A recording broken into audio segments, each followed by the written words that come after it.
Bon dia, em dic Pau i avui us explicaré el tema de la comèdia. La comèdia es defineix per tres bàsiques coses. Per un gènere dramàtic caracteritzat pel desenllaç feliç o per un caràcter lleuger i divertit, per una obra teatral, literària o cinematogràfica pròpia d'aquest gènere o per un esdeveniment o sèrie d'esdeveniments que fan riure, que són tot simulació.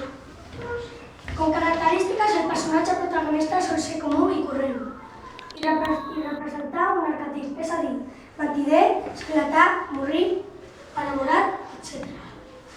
És també innocent i inconscient, a diferència de la tragèdia on el personatge protagonista té un profund sentit ètic.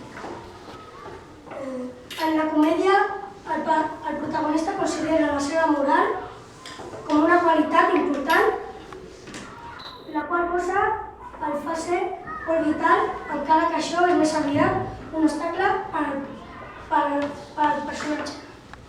Ara us diré les característiques.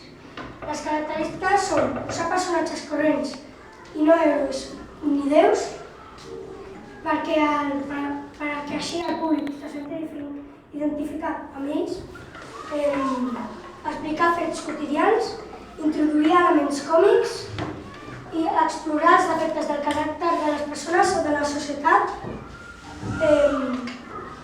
com a tema de les històries. Ara us explicaré algunes de les comèdies conegudes.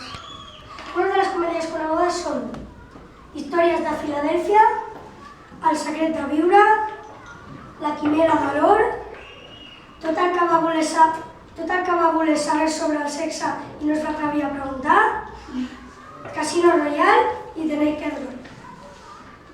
Ara us explicaré el que posa aquí. Gato menor gato, melagato de gato, manter gato, un gato idiota gato, distraída gato por 20 gatos segundos gato.